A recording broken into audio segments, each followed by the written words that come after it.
मंडळी तरुण पोरांना मुद्दाम बोलेल मी, अरे तिनं तुमच्याकरता सर्वस्वचा त्याग केला.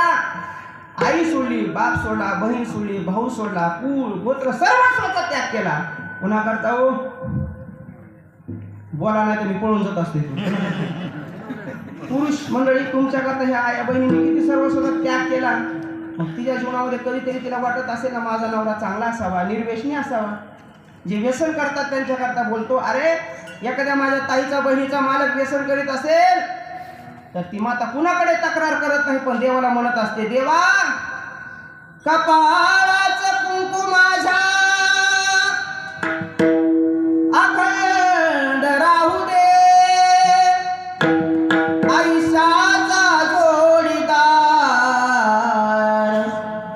व्यसन मुक्त होऊ दे,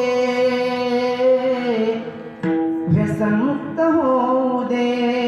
ए देवा मला काय नको रे बाबा, माझ्या जीवनातला जोडीदार व्यसन मुक्त होऊ दे रे बाबा. बरं की त्यांचं किती समर्पण आहे माहिती का. त्यांच्या जर पूर्ण शरीराचा विचार केला तर कपाळ त्यांचं कुंकू कोणाच्या नावाचे बाबा, हा कान त्यांचे कानातले झुंबर कोणाच्या नावाचे, पुरुष मंडळी बोला कोणाच्या नावाचे, का ब्रह्मचारी सगळे त्यांनी. हा जरा बोलायचं